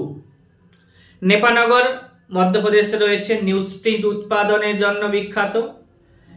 A year of great divide বলা হয় জনগণনার পরে 1921 সালকে এই ইয়ার অফ গ্রেট ডিভাইড বলা হয়। ভারতে সাক্ষরের হার, শিক্ষার হার 74.04, লোয়েস্ট সেক্স রেশিও দেখা যায় হরিয়ানাতে। আর ভাঙার আর খাদার আর ভাবর পরীক্ষাতে আসে। তো ভাঙার হচ্ছে কি ওল্ডেস্ট অ্যালুভিয়াল সয়েল, আর খাদার হচ্ছে alluvial soil, newly formed alluvial soil বা নতুন পলি মাটি। আর হচ্ছে তোমার ভাবর হচ্ছে নুড়ি কাকর মিশ্রিত মাটি। জাতীয় বন নীতি 1952 খ্রিস্টাব্দে পাস হয়েছিল। প্রধানমন্ত্রী উজ্জ্বলা যোজনা 2016 সালে। ড্রাফটিং কমিটি চেয়ারম্যান বি আর আম্বেদকর। 284 জন সদস্য ভারতের সংবিধানে স্বাক্ষর করেছিল। সংবিধান সভার স্থায়ী সচিব ছিলেন রাজেন্দ্র প্রসাদ। সংবিধান সভার নন কংগ্রেস সদস্য ছিল ডক্টর বি আর আম্বেদকর। সংবিধান সভা গঠনের ধারণা দিয়েছিল ক্যাবিনেট মিশন প্ল্যান। আর সংবিধান লিখতে সময় লেগেছিল 2 বছর 11 মাস 18 দিন। প্রধানমন্ত্রী উজ্জ্বলা যোজনা 2016 সালে কার্যকর হয়েছিল। Gold monetisation scheme introduced by the government of India in the year 2015। Steering কমিটির চেয়ারম্যান বা হেড ছিল রাজেন্দ্র প্রসাদ। সংবিধান লিখতে 2 বছর 11 মাস 18 দিন সময় লাগে। Fundamental rights committee Acharya J B. Kripalani. আর union constitution committee Jawaharlal Nehru. Provincial constitution committee Sardar Vallabhbhai Patel. আর parliamentary form of government was first introduced in France. Parliamentary form of government প্রথম দেখতে পাওয়া গিয়েছিল কোথায়? তো ফ্রান্সে। Idea of preamble borrowed from USA. প্রিয়াম্বলের ধারণা ইউএসএ থেকে নিয়েছি। পার্লামেন্ট কম্পোস্ট, হ্যাঁ, রাষ্ট্রপতি, লোকসভা এবং রাজ্যসভাকে নিয়ে আমাদের পার্লামেন্ট তৈরি হয়। রাষ্ট্রপতি, লোকসভা এবং রাজ্যসভাকে নিয়ে। এখানে বেশ কিছু ইনফরমেশন আছে। পিএম যে পোস্টটা আছে সেটা হচ্ছে অ্যাপয়েন্টেড পোস্ট। পিএম অর্থাৎ প্রধানমন্ত্রীর পোস্টটা হচ্ছে appointed post, not elected or selected. SC এসটিদের জন্য সংরক্ষণ রয়েছে 330 নম্বর আর্টিকেলে লোকসভাতে। আর হচ্ছে তোমার লোকসভাতে এসসি এসটিদের জন্য 84+47, এসসিদের জন্য 84, এসটিদের জন্য 47, টোটাল 131 জন এসসি এসটি এদের জন্য আসন সংরক্ষণ রয়েছে। 5 বার আমাদের লোকসভা মেয়াদ পূর্তির আগে ভেঙে গেছিল। আর পঞ্চম লোকসভা যেটা 6 বছর টিকেছিল। পার্লামেন্ট, লোকসভা, রাজ্যসভা। তো আমাদের যে লোকসভা বলবো, আমাদের পার্লামেন্ট গঠন করতে রাষ্ট্রপতি, লোকসভা এবং রাজ্যসভাকে লাগে। তো রাষ্ট্রপতি হতে গেলে 35 বছর বয়স লাগে। আর রাষ্ট্রপতি ব্যাপারে আলোচনা করা হয়েছে পার্ট 5-এ। আর পার্লামেন্ট গঠনের কথা বলা হয়েছে 79 নম্বর আর্টিকেলে লোকসভা গঠনের কথা বলা হয়েছে, 81 নম্বর আর্টিকেলে রাজ্যসভা গঠনের কথা বলা হয়েছে, 80 নম্বর আর্টিকেলে। এই লোকসভা 81 নম্বর আর্টিকেলে গঠন করার কথা বলা হয়েছে। টোটাল মেম্বার লোকসভাতে আছে 552 অর্থাৎ 552 জন, কিন্তু 2 জন অ্যাংলো ইন্ডিয়ানদের সংরক্ষণ তুলে দেওয়ায় এখন 550 জন মেম্বার লোকসভাতে টোটাল স্ট্রেংথ। তবে অ্যাট প্রেজেন্ট 543 জন মেম্বার আছে। 530 জন আসছে রাজ্যগুলি থেকে, 13 জন আসছে ইউনিয়ন টেরিটরি থেকে। 25 বছর লোকসভার মেম্বার হতে গেলে 25 বছর বয়স লাগে। আর টেনিওর, একজন মেম্বারের টেনিওর 5 বছর, তবে লোকসভা তার মেয়াদ পূর্তির আগে ভেঙে যেতে পারে। 42তম সংবিধান সংশোধন করে লোকসভার কার্যকালের মেয়াদ 5 থেকে বাড়িয়ে 6 বছর করা হয়েছিল। আবার 44তম সংবিধান সংশোধন করে লোকসভার কার্যকালের মেয়াদ 6 বছর থেকে কমিয়ে 5 বছর করা হয়েছিল। লোকসভাকে হাউস অফ কমন্স বলা হয় কারণ সময়ের আগে ভেঙে দেওয়া যায়। মানে লোকসভাকে হাউস অফ কমন্স বলা হচ্ছে, সময়ের আগে ভেঙে দেওয়া হচ্ছে। হাউস অফ পিপুলও বলা হচ্ছে, লোয়ার হাউসও বলা হচ্ছে, টেম্পোরারি হাউসও বলা যাচ্ছে। টেম্পোরারি হাউস এই কারণে যে লোকসভাকে যে কোনো মুহূর্তে ডিসলভ করা যায়। পপুলার হাউসও বলা হয় লোকসভাকে ডিউ টু ডাইরেক্ট ইলেকশন। আর কি আছে, স্পিকার লোকসভার হেড হয়, 93 আর্টিকেলে বলা হয়েছে। আর লোকসভার গঠন হয়েছিল প্রথম 1952 খ্রিস্টাব্দে 17 তারিখে এপ্রিল মাসে। আর লোকসভাতে প্রথম মিটিং হয়েছিল 1952 খ্রিস্টাব্দে 13 তারিখে মে মাসে। লোকসভা সম্পর্কে এইটুকুই সংরক্ষণ। আর রাজ্যসভা থেকে যদি বলি তো রাজ্যসভা গঠনের কথা বলা হয়েছে 80 নম্বর আর্টিকেলে। 250 জন মেম্বার টোটাল স্ট্রেংথ, কিন্তু এট প্রেজেন্ট 245 মেম্বার রয়েছে, যার মধ্যে 229 জন আসছে রাজ্যগুলি থেকে, 4 জন আসছে ইউনিয়ন টেরিটরিগুলো থেকে, আর 12 জন মেম্বার হচ্ছে nominated by the president of India. এই 12 জন কিন্তু literature, arts, science and social service এই 4টি ফিল্ড থেকে আসবে। আর 4টি ফিল্ড থেকে আসবে। আচ্ছা, আর কি বলবো যে লোকসভাতে যেমন রিজার্ভেশন পেলাম এসসি এসটিদের জন্য, কিন্তু রাজ্যসভাতে নেই। রাজ্যসভাতে রিজার্ভেশন নেই, তবে nominated by the president 12 member from literature, arts, science and social service, এই কথাটা উল্লেখ আছে। রাজ্যসভার গঠন হয়েছিল 1952 খ্রিস্টাব্দে 3 এপ্রিল, আর প্রথম মিটিং হয়েছিল কিন্তু 13 তারিখে মে মাসে 1952 খ্রিস্টাব্দে। ভাইস প্রেসিডেন্ট হচ্ছে এক্স অফিসিও চেয়ারম্যান, যেটা 64 নম্বর আর্টিকেলে বলা হয়েছে। রাজ্যসভার সদস্য নয়। উপরাষ্ট্রপতি রাজ্যসভার এক্স অফিসিও চেয়ারম্যান, কিন্তু রাজ্যসভার সভাপতি সদস্য নয়, রাজ্যসভার সদস্য নয়, কিন্তু ওদিকে স্পিকার কিন্তু লোকসভার সদস্য। এবার হচ্ছে কি, leader of Rajya Sabha nominated by PM, তিনি একজন মিনিস্টার র্যাঙ্কের হবেন।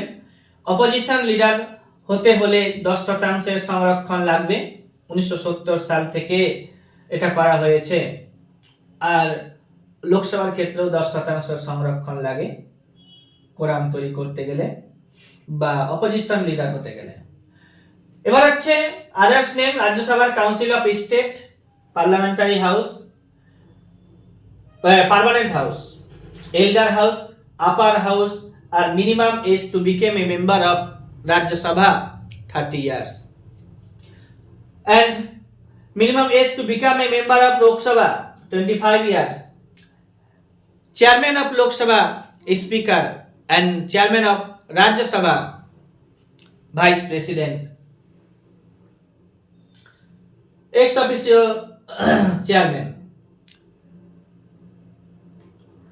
Minimum age to become a member of Rajya Sabha 30 years. Indirect election, লোকসভার ক্ষেত্রে ডাইরেক্ট ইলেকশন হয়, রাজ্যসভার ক্ষেত্রে ইনডাইরেক্ট ইলেকশন হয়। Parliamentary form of government borrowed from the British parliament. British parliament আমাদের পার্লামেন্ট অর্থাৎ Indian parliament consist of president, Lok Sabha, Rajya Sabha বললাম একটু আগে। Qualification for member of Rajya Sabha, এটা আর্টিকেল নাম্বার 84। এখানে রাজ্যসভা হতে গেলে তাদের যোগ্যতার কথা উল্লেখ করা হয়েছে। ভারতের নাগরিক হতে হবে, 30 বছর বয়স হতে হবে, আনসাউন্ড মাইন্ডেড হলে হবে না, ব্যাংক্রাফটি থাকলে হবে না, অফিস অফ প্রফিট থাকলে হবে না, ভোটার লিস্টে যে রাজ্যের নাম থাকবে সেই রাজ্য থেকে নির্বাচিত হয়ে আসতে হবে। রাজ্যসভার সদস্যরা অযোগ্য প্রমাণিত হলে রাষ্ট্রপতি plus election commission of India সাথে কথা বলে অপসারণ করা যেতে পারে। অর্থাৎ রাজ্যসভার মেম্বারদেরকে অপসারণ করতে গেলে president plus election commission of ইন্ডিয়াকে হাত লাগাতে হবে।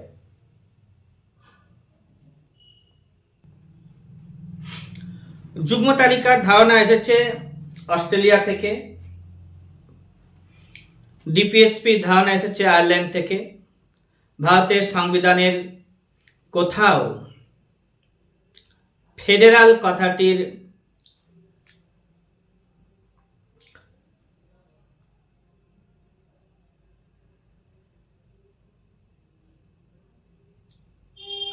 ভারতের সংবিধানের যে ফেডারাল কথাটি আছে সেটা পার্ট 1-এ রয়েছে। আর সংবিধান সংশোধন 368 নম্বর ধারাতে উল্লেখ করা হয়েছে। অর্থ কমিশন গঠন 280 নম্বর ধারাতে রয়েছে। আর লোকসভা বললাম 81, রাজ্যসভা 80, পার্লামেন্টের গঠন 79। প্রধানমন্ত্রীর যে পোস্ট সেটা হচ্ছে 75 নম্বর আর্টিকেলে, 32 নম্বর আর্টিকেল থেকে heart and soul of the Indian constitution বলা হচ্ছে আর কি। সুপ্রিম কোর্টের গঠন হচ্ছে 124 নম্বরে, হাইকোর্টের 216-তে, জয়েন্ট সিটিং হচ্ছে 108 নম্বর আর্টিকেলে, মানি বিল হচ্ছে 110 নম্বর আর্টিকেলে, অ্যানুয়াল ফিনান্সিয়াল স্টেটমেন্ট অর্থাৎ বাজেটের কথা বলা হয়েছে 112 নম্বর আর্টিকেলে, জিএসটির জন্য 279 নম্বরের এ নম্বর আর্টিকেল রয়েছে, ইন্টারন্যাশনাল ইন্টার স্টেট কাউন্সিল 263 নম্বর আর্টিকেলে, আর হচ্ছে কাউন্সিল অফ মিনিস্টার এর ব্যাপারে আলোচনা করা হয়েছে 74 নম্বর আর্টিকেলে, ইমপিচমেন্ট অফ প্রেসিডেন্টের ব্যাপারে আলোচনা করা হয়েছে 61 নম্বর আর্টিকেলে। ডিলিমিটেশন কমিশন গঠন করা হয়েছিল 4 বার, 1952 খ্রিস্টাব্দে, 62 খ্রিস্টাব্দে, 1972 খ্রিস্টাব্দে আর 2002 খ্রিস্টাব্দে। Total number of members in our parliament 800, 550 from Lok Sabha and 250 from Rajya Sabha. রাজ্যসভাতে সবথেকে বেশি আসন রয়েছে 31টি ইউপির, আর পশ্চিমবঙ্গ থেকে 16টি যায়। আর রাজ্যসভায় লোকসভার জন্য 80টা মেম্বার যায়, সবথেকে বেশি ইউপির। এবার হচ্ছে কনিষ্কের রাজধানী। দ্বিতীয় রাজধানী হচ্ছে মথুরা। কনিষ্কের দ্বিতীয় রাজধানী হচ্ছে মথুরা। এবার the famous Sanskrit grammarian Patanjali was patronised by Pushyamitra Shunga, অর্থাৎ শুঙ্গদের সময়ে ছিলেন। পঞ্চ সিদ্ধান্তিকা বরাহমি রচনা করেছে। পুরীর জগন্নাথ মন্দির অনন্ত বর্মন চোর গঙ্গ নির্মাণ করেছিল। পুরীর জগন্নাথ মন্দির অনন্ত বর্মন চোর গঙ্গ নির্মাণ করেছিল। Harshavardhan held an assembly in the honor of Huan Sang in 643 AD at Kanauj.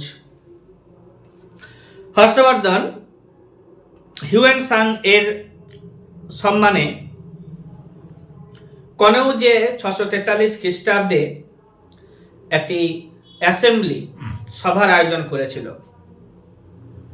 Who was the founder of Gangaikonda Cholapuram? Gangaikonda Cholapuram founded by প্রথম রাজেন্দ্র চোল 1। চৌসারের যুদ্ধ 1539 খ্রিস্টাব্দে হয়েছিল। উত্তর ভারতে ভক্তি আন্দোলন করেছিলেন রামানন্দ। সিরি ফোর্ট আলাউদ্দিন খলজি নির্মাণ করেছিল।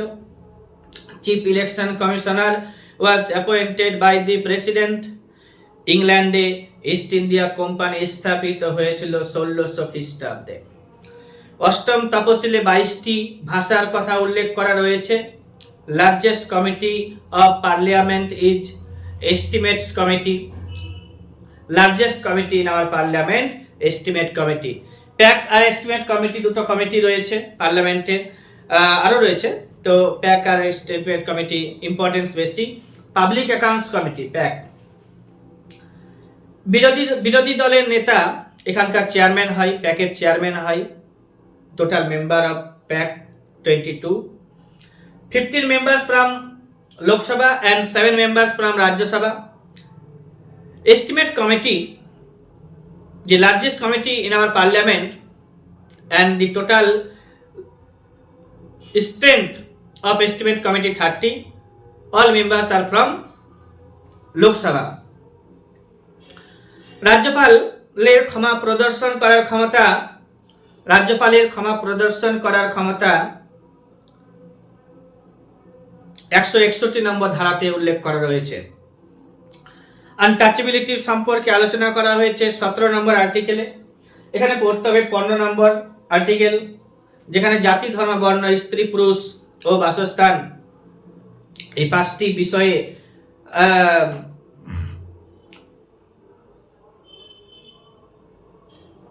সংরক্ষণ করতে হবে। জাতি, ধর্ম, বর্ণ, স্ত্রী, পুরুষ নির্বিশেষে। আর হচ্ছে তোমার কি 17 নম্বর আর্টিকেল পড়তে হবে, যেখানে আনটাচেবিলিটির কথা বলা হয়েছে। আর 18 নম্বরে পদবি গ্রহণ নিষিদ্ধকরণ। 19 নম্বরে বাক স্বাধীনতার কথা বলা হয়েছে। 23 নম্বরে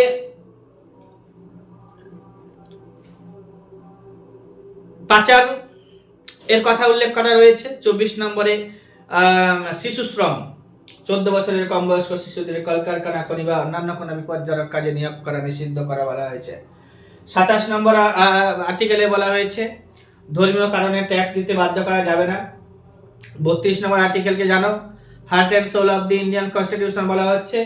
40 নম্বরে পঞ্চায়েতের কথা বলা হয়েছে। 44 নম্বরে ইউনিফর্ম সিভিল কোডের কথা বলা হয়েছে। 52 নম্বরে 52 নম্বর সংবিধান সংশোধনী। আর 52 নম্বর আর্টিকেলে কি রয়েছে, রাষ্ট্রপতির ব্যাপারে আলোচনা করা হয়েছে। 55 এ রাষ্ট্রপতির গঠনের ব্যাপারে আলোচনা করা হয়েছে। 61 নম্বরে ইমপিচমেন্টের কথা বলা হয়েছে। 64 নম্বরে এক্স অফিসিয়াল চেয়ারম্যান অফ রাজ্যসভার কথা বলা হয়েছে, উপরাষ্ট্রপতি হবে। 72 নম্বরে রাষ্ট্রপতির ক্ষমা প্রদর্শন করার ক্ষমতা। 75 নম্বরে রাষ্ট্রপতি প্রধানমন্ত্রীকে অ্যাপয়েন্ট করবে, সে ব্যাপারে আলোচনা করা হয়েছে। 76 নম্বর আর্টিকেলে অ্যাটর্নি জেনারেল আর ভেঙ্কট রামন এখন হচ্ছে অ্যাটর্নি জেনারেল। এবার হচ্ছে 79 নম্বর আর্টিকেলে হয়তো পার্লামেন্ট, 80 নম্বরে হচ্ছে লোকসভা, রাজ্যসভা, 81 নম্বরে হচ্ছে লোকসভা, 108 হচ্ছে জয়েন্ট সিটিং, 110 হচ্ছে মানি বিল, 112 হচ্ছে বাজেট, 123 রাষ্ট্রপতি অর্ডিন্যান্স, 148 হচ্ছে cat computer and auditor general, 163 রয়েছে রাজ্যপালের স্বেচ্ছাধীন ক্ষমতা। তারপরে 368 সংবিধান সংশোধন সম্পর্কে আলোচনা করা হয়েছে। 370 জম্মু কাশ্মীরের সম্পর্কে আলোচনা করা হয়েছে। 371 এর এ থেকে যে পর্যন্ত যে সমস্ত আর্টিকেলগুলো রয়েছে স্পেশাল স্ট্যাটাস দেওয়া হয়েছে বিভিন্ন রাজ্যগুলিকে, তার জন্য আমার একটা নোটস পড়তে হবে, তাহলে সবগুলো মনে থাকবে। 100 নম্বর সংবিধান সংশোধনীতে 3 বিঘার করিডোরের ব্যাপারে আলোচনা করা আছে। 101 নম্বরে জিএসটি, 102 নম্বরে ওবিসি, 103 নম্বরে ইকোনমিক উইকার সেকশন, 104 নম্বরে এসসি এসটিদের ব্যাপারে আলোচনা করা হয়েছে। 105 নম্বরে সোশ্যালি ইকোনমিক্যালি ব্যাকওয়ার্ড ক্লাসদের ব্যাপারে আলোচনা করা হয়েছে।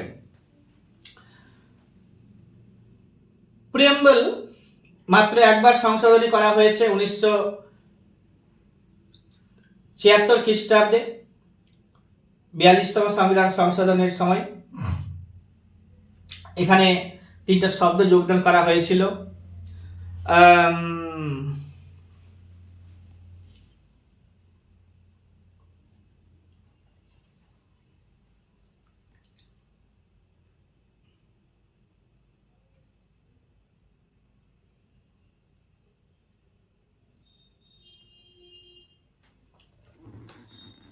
আর রিটার্ন কনস্টিটিউশন যেটা বড় করা হয়েছে ইউএসএ থেকে, রিটেন কনস্টিটিউশনের ধারণা বড় করা হয়েছে ইউএসএ থেকে।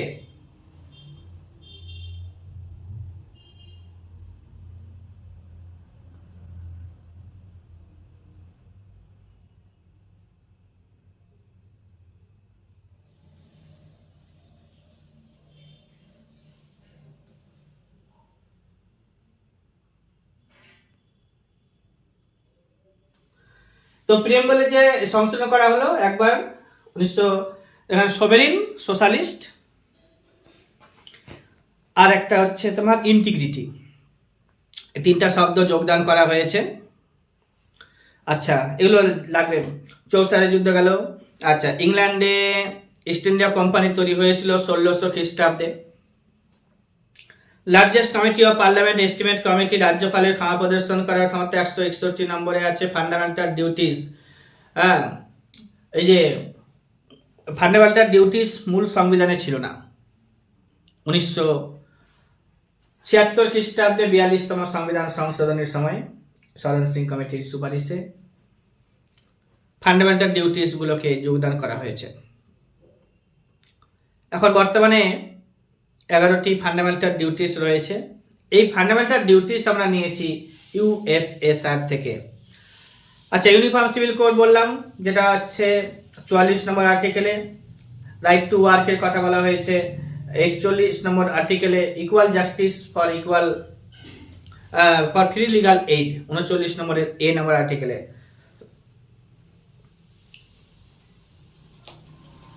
Executive power of state is vested with governor of state.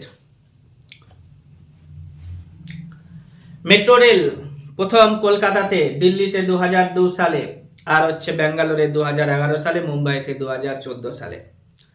Metro rail প্রথম কলকাতায় চলেছিল 1984 খ্রিস্টাব্দে, দিল্লিতে 2002 খ্রিস্টাব্দে, বেঙ্গালুরুতে 2011 খ্রিস্টাব্দে, আর মুম্বাইতে 2014 সালে। বাহামনি সাম্রাজ্যের প্রতিষ্ঠাতা আলাউদ্দিন বাহমন শাহ, আর শেষ রাজার নাম ছিল মোহাম্মদ শাহ। বিজয়নগর আর বাহামনি সাম্রাজ্য দক্ষিণ ভারতের উল্লেখযোগ্য দুটি সাম্রাজ্য। তো বাহামনি সাম্রাজ্য এর প্রতিষ্ঠাতা হচ্ছে আলাউদ্দিন বাহমন শাহ, শেষ রাজার নাম হচ্ছে মোহাম্মদ শাহ। পানিপথের প্রথম যুদ্ধ, দ্বিতীয় যুদ্ধ, তৃতীয় যুদ্ধ জানতে হবে। প্রথম যুদ্ধ 1526 খ্রিস্টাব্দে ইব্রাহিম লোদির সাথে, দ্বিতীয় যুদ্ধ আকবর ও হিমুর সাথে, তৃতীয় যুদ্ধ হচ্ছে মারাঠা ও আফগানদের মধ্যে 1761 খ্রিস্টাব্দে। আর কি, যে কাউন্সিল অফ 12 ভূঁইয়া বা 12 ভাইস গঠন করেছিল নানা ফড়নবিস। ভারতে পর্তুগিজ শক্তির প্রধান কেন্দ্র ছিল গোয়া। সুফিবাদ ভারতে প্রবেশ করেছিল ত্রয়োদশ শতকে। সুফিবাদ ভারতে প্রবেশ করেছিল ত্রয়োদশ শতকে। তক্ষশিলা বিখ্যাত ছিল গান্ধার যুগে। জাতীয় জাহাঙ্গীর এর সমাধি লাহোরে। শশাঙ্ক গৌড়ের রাজা ছিলেন। All India Trade Union Congress গঠন করেছিল N M. Joshi. All India Trade Union Congress গঠন করেছিল N M. Joshi. Kolkata school book society গঠন করেছে ডেভিড হিয়ার। স্বদেশ বান্ধব সমিতি অশ্বিনী কুমার দত্ত। যুগান্তর দল বারীন্দ্র কুমার ঘোষ 1904 খ্রিস্টাব্দে।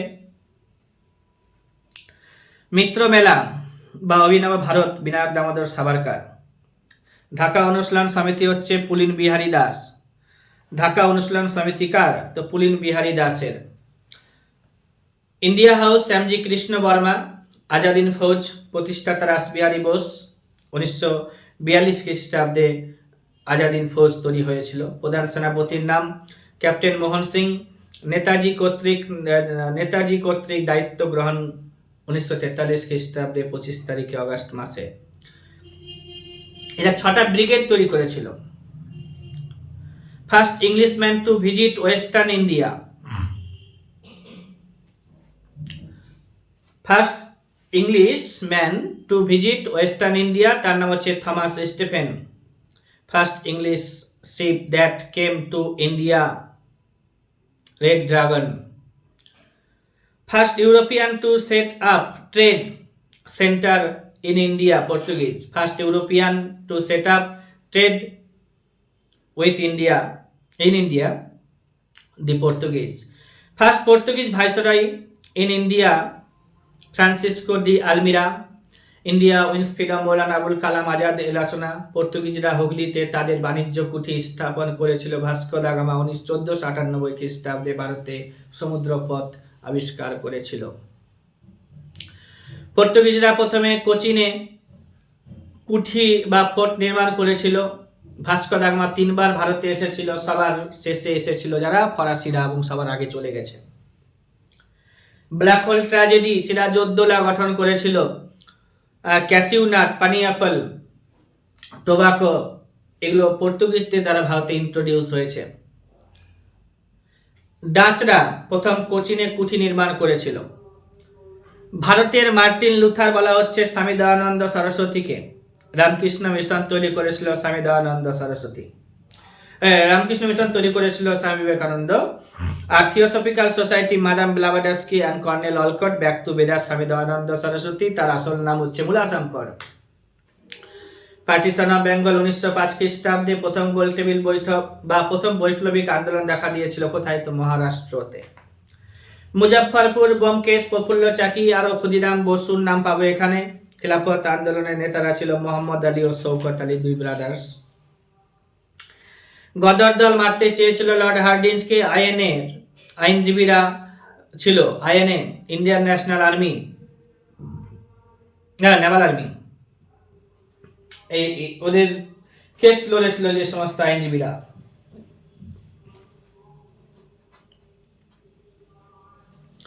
জওয়াহরলাল নেহরু, ভুলাভাই দেশাই, তেজ বাহাদুর সাপরু তিনজন মিলে ক্যাবিনেট মিশন 1946 খ্রিস্টাব্দে, সাইমন কমিশন 1927 খ্রিস্টাব্দে, ক্রিপস মিশন 1942 খ্রিস্টাব্দে। বঙ্গভঙ্গ কার্যকরের দিন ছিল 16 তারিখে অক্টোবর মাসে 1905 খ্রিস্টাব্দে। Member and chairman of cabinet mission এগুলো পড়তে হবে। কার্জন ওয়াইলিকে হত্যা করেছিল যে, তার নাম হচ্ছে মদনলাল ধিংরা, 1907 খ্রিস্টাব্দে। তারপরে 1909 খ্রিস্টাব্দে প্রাণদণ্ড দেওয়া হয়েছিল। বিদেশের মাটিতে প্রথম ভারতীয় শহীদ Madanlal Dhingra. Largest standing army তৈরি করেছিল আলাউদ্দিন খলজি। আর Plato of the Jat tribe বলা হয় যাকে, তার নাম হচ্ছে সুরাজমল। পার্টিশন অফ বেঙ্গল 1905 খ্রিস্টাব্দে, ক্যালকাটা সেশন অফ আইএনসি 1906 খ্রিস্টাব্দে, ফাউন্ডেশন অফ মুসলিম লীগ 1906 খ্রিস্টাব্দে, বারাণসী সেশন অফ আইএনসি 1905 খ্রিস্টাব্দে। Al Hilal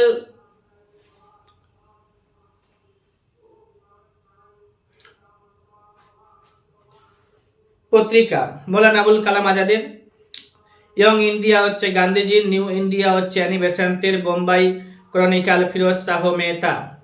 bombing on Lord Hardinge, Lord হার্ডিঞ্জের উপরে বোমা নিক্ষেপ করা হয়েছিল 1912 খ্রিস্টাব্দে। Transfer the capital from Kolkata to Delhi 1911। আর outbreak of the First World War 1914 খ্রিস্টাব্দে। গান্ধীজির অ্যারাইভাল ইন ইন্ডিয়া 1915 খ্রিস্টাব্দে। লোকমান্য বলা হয় বাল গঙ্গাধর তিলককে। দীনবন্ধু হচ্ছে CF অ্যান্ড্রিউস, মহামান্য Madan Mohan Malviya, Punjab Kesari Lala Lajpat Rai. Young Bengal movement Henry Louis Vivian Derozio. ভারতের বিপ্লববাদের জননী মাদাম ভিকাজি রুস্তমজি কামাজিকে বলা হয়। We gave the title of Rani to the Naga women leader Gaidinliu by Jawaharlal Nehru. Lakshmibai kill in battle, Hugh Rose মেরে দিয়েছিল ঝাঁসি রানী লক্ষ্মীবাইকে মহাবিদ্রোহের সময়। তাতিয়া টোপি ক্যাপচার্ড হয়েছিল এবং পরবর্তীতে তাকে এক্সিকিউট করা হয়েছিল। নানা সাহেব নেপালে পালিয়ে গিয়েছিল। বাহাদুর শাহ ডিপোর্টেড হয়েছিল রেঙ্গুনে। আর হচ্ছে real name of Tatya Tope Ramchandra Pandurang. Real name of Tatya Tope কাকে বলা হয়? রামচন্দ্র পাণ্ডুরঙ্গকে। Deputy chairman of Akbar Raja Man Singh was the Rajput of raja of Akbar, was the raja of অম্বরের রাজা। আচ্ছা, deputy chairman of Akbar Raja Man Singh ছিল, যাকে যে ছিল নাকি অম্বরের রাজা। আর হচ্ছে মুহতাসিব হলো morality development officer. Adi Granth Guru Arjun Dev. Archaeological survey of India was founded by Lord Curzon. Safety valve theory হচ্ছে লর্ড ডাফরিনের। আর হচ্ছে খরষ্টি লিপি ডিরাইভ ফ্রম অ্যারামাইক। আর কলহনের রাজতরঙ্গিনী থেকে জানতে পারি যে শ্রীনগর অশোকের দ্বারা নির্মিত হয়েছিল। ভারত নামটি সর্বপ্রথম বিষ্ণু পুরাণে দেখা যায়। Who introduce gold coin in India? Kushan. Gupta যুগের সোনার মুদ্রা নাম ছিল গুপ্ত যুগের সোনার মুদ্রা দিনার নামে পরিচিত ছিল। We know about the bacterial Greek from coins. আচ্ছা, আমরা ব্যাকটেরিয়ান গ্রিকদের সম্পর্কে জানতে পারি কি থেকে? কয়েন থেকে। Who was Menander? এই ব্যাকটেরিয়ান গ্রিক কিংস মিলিন্দপান্নহ নাক্সেনের। আর হচ্ছে the light has gone out of our lives, Jawaharlal Nehru.